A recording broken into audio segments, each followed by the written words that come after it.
Okay, let us begin the first, let's say, the first day of discussion. What I would do is to remind you of three or four questions that were posted in the original call, and then three or four themes that have come up during the particular discussions. They are not the most important, but just the ones I could get, and I didn't organize them. Okay, so just you may come up with more important questions. The speakers are here, so it would be easy for you to question and for them to answer in a sort of understandable way, I guess. Okay. So the questions that were posted in the original call was, the general theme was to consider the phenomenon of variation under minimalist premises. The reason being that if we adopt the strong minimalist thesis, having syntactic variation seems to be in principle a contradiction. Okay?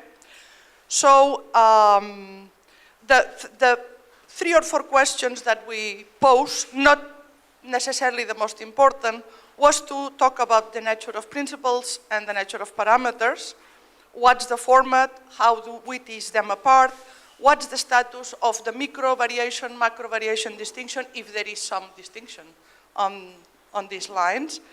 Then the connection between how variation is connected to morphology and the lexicon, the impact of parameters in a minimalist architecture, and the role played by the interfaces and by other principles. Okay? Now, related to these questions, I could note several different types of questions. On the one hand, there is the line, okay, that has proposed that parameters are not a substantive notion, and that we should not be considering parameters anymore of the classical sort, or the way we used to think about parameters. That there is no pre-syntactic lexicon, so to speak with, to let these parameters influence syntactic derivations. That's one line. Okay, the other line, as I understand, I may be wrong, is, it has been considering classical or not classical or different phenomena that showing that, parameters in the way we used to, the principles and parameters way. Okay, I don't want to say we used to because it seems like an old thing. It's not, okay? It's a different implementation of the story, okay? Also, concerning this line, so looking at parameters as a specification of principles, let's put it in this way, okay? The question has come up of what is the place of distributed morphology into the system. It appeared to me that they were two different conceptions or two different places where distributed morphology could be put, okay? Different ideas of what the distributed morphology means. Then there was a specific proposal, Luigi Ricci's specific proposal that parameters do exist, okay? And they are instructions for certain syntactic actions. Okay, this triggered the question of what basic syntactic actions there are. Okay, how do we characterize a syntactic action? How do we characterize the set F that determines those instructions?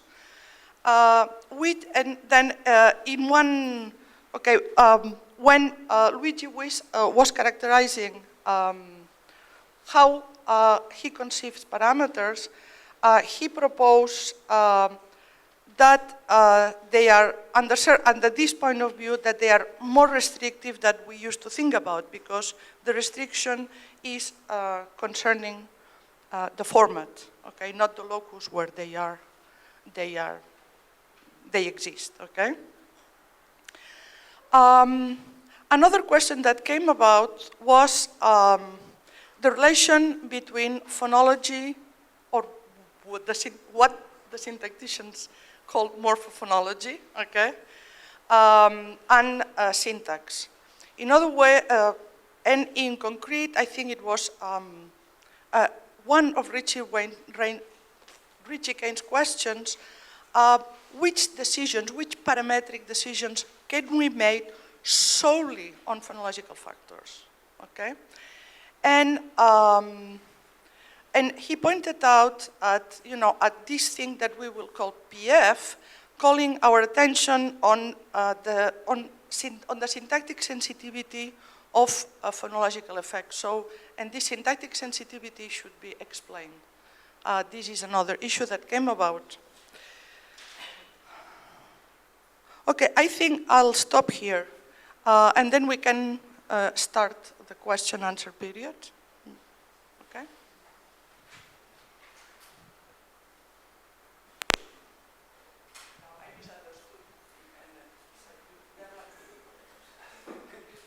Thank you.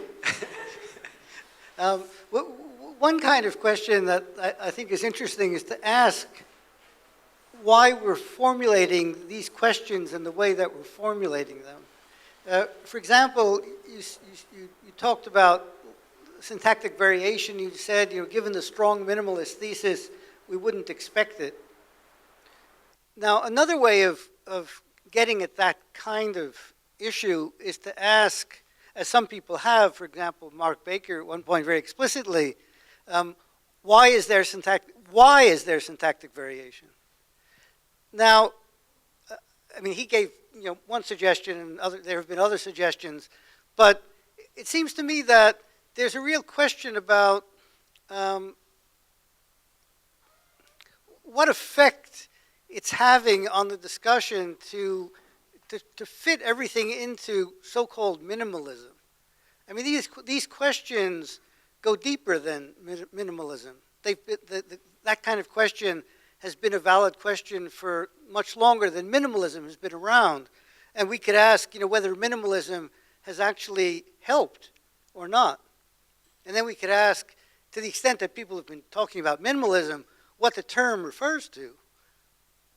It's not clear.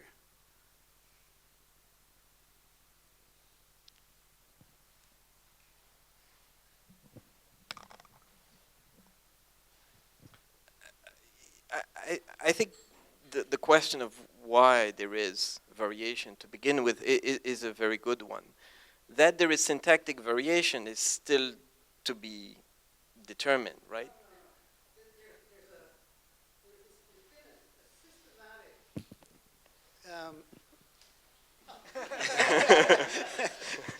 Doubling. Yeah, exactly. I think there's a danger. There's a terminological danger that's lurking here.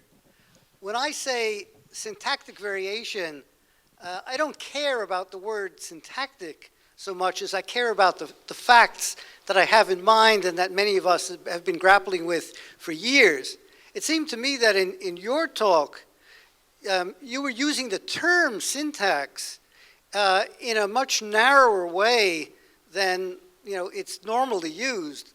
And that's fine as long as people are aware of the way it's being used. But I don't think there's any issue between us if I say, why is there all this syntactic variation, and you say, oh, it's not syntactic. There's no issue there. Well, there's still a question. I could drop the word syntactic from my question, and the question would still be of interest.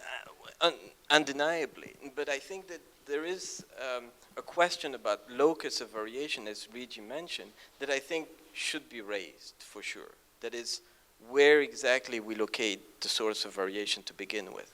Well, I mean, of course, that's an important question.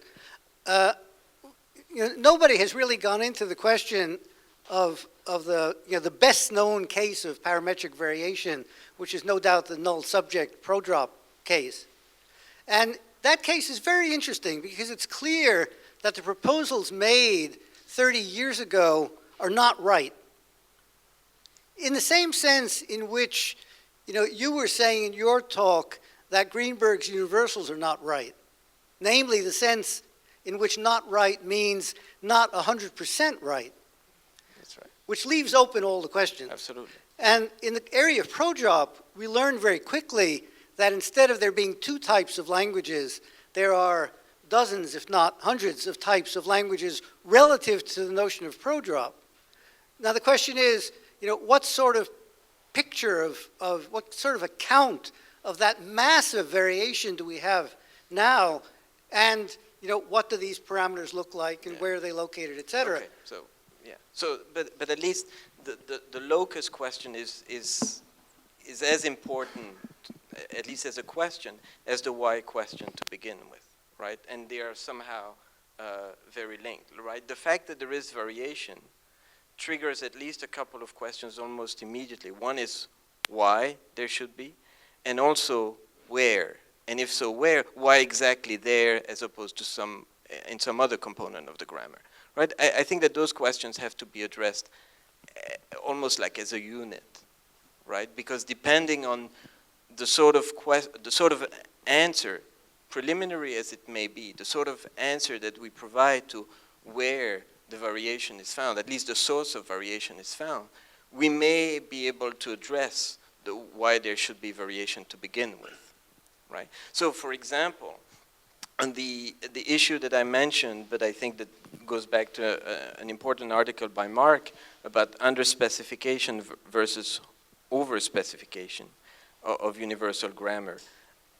I think depending on your take on this question, you have different answers, different pools of answers to consider as to the why question. So if you think that the grammar is overspecified, right, then the way you're going to address the why should it be overspecified is different from the fact that if your starting point is, well, the grammar is underspecified, then the why question becomes, then answering that has a completely different flavor from if you start with overspecification. So for example, if you think that the grammar is underspecified, it almost necessarily follows that there will be variation because not everything is fixed to begin with. So given that you have a very underspecified plastic system, then there's just no way around there being variation, right? So these questions are linked. Where, why, and in fact, how much as well, right? So that's at least one part of it. So the question of why is very relevant, but it's not like independent of other questions. As to the minimalist point you made, I think, well, I'm not sure. See, there is minimalist in the narrow sense, and then minimalist in the broad sense. I think the minimalist in the broad sense, that's been around since, well, syntactic structures or aspects, right? Maybe not in the technicalities, but certainly from the very beginning. It simply means asking why questions or trying to go beyond explanatory adequacy, right? And that's been there from the very beginning as well. So the why question is not dependent on the narrow technicalities that you find in the minimalist literature, but I think it is a part of minimalism with a capital M, and that's been around since the very beginning, I think. It's one that asks, well, why do you have those categories as linguistics? Why do you have that kind of variation, right? And that's much less dependent on a particular framework, I think.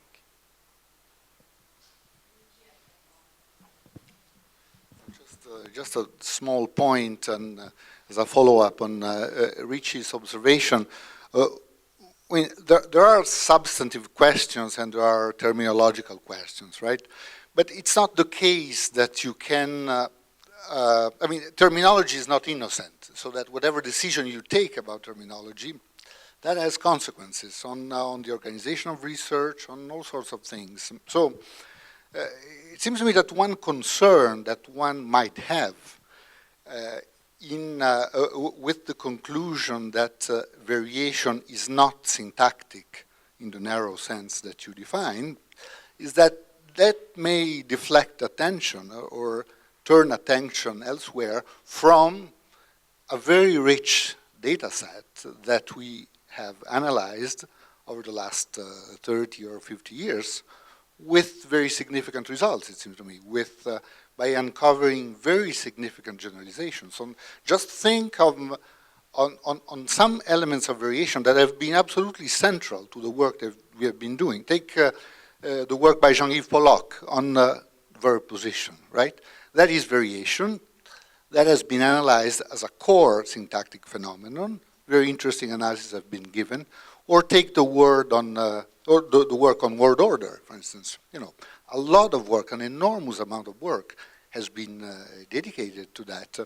So one concern that one may have is that one really risks to throw away the baby with the water in really shifting the emphasis from that sort of approach that has uncovered an enormous amount of knowledge, in my opinion, and that should be and that work should somehow be continued in favor of some other kind of work, which is perfectly legitimate, absolutely legitimate, but that should not deflect people's attention, I think, because the research program that deals with Pollock's properties or null subject properties or word order properties should be continued. It's clear that it has been an extraordinarily productive research program that there's no reason to abandon, because the success that we got as linguists concerns exactly these questions, these points, it seems to me. I guess I'll start with my version of this point, which is sort of the same. There are arguments in the literature that word order is at PF, not in the syntax, that case assignment is at PF and not in the syntax, that agreement is at PF and not in the syntax, even though all of these things have an interesting distributional structure, to which I conclude that syntax is not in the syntax. And maybe that's so, but then we can call it that. I wanted to bring up another point, though, about Cedric was talking about the underspecification of universal grammar versus the overspecification of universal grammar, which I think is an important and interesting distinction. I think that it's important that we look at an interesting variety of cases when we bring that up. So I agree that that word order, you know, head first versus head last, whatever is at the bottom of that, is one of our most interesting parametric proposals, and that one is particularly easy to see in an underspecification framework. As I think you said it, but maybe somebody else did, Bouchard runs through and there's 4 logical possibilities and all of those are attested and so on. What I think is important to do is to see whether that works for other proposals about parameters that are out there. And then we get very quickly to the fact that there aren't that many uncontroversial other proposals of parameters to adopt, so I think we need more cases if we're going to do it. But I tried to do it as an exercise for myself to my parameters about agreement from my 2008 book, for example. So I claimed that there were 2 patterns. I talked about one of these today, that there are languages where C command is crucial for agreement and languages where it isn't. And languages where a case relationship is crucial for agreement and languages where it isn't. Now, can we just make those underspecified, if we believe that those are parameters, which I do, so one of us does? What does it mean to go into the underspecified idiom for those? Well, again, there's finite number of situations. You could say, okay, you know, C command matters, but what would even tell the child to consider C command? You know, if you think that C command and agreement are related, you will think that they could only be related in a finite number of ways, and you might get underspecification going. If you think a case and agreement might be related, they could only be related in a finite number of ways, and specification could be going. But what should make the child think that these things would be related at all? They see agreement, why should they even be entertaining in a pure underspecification model?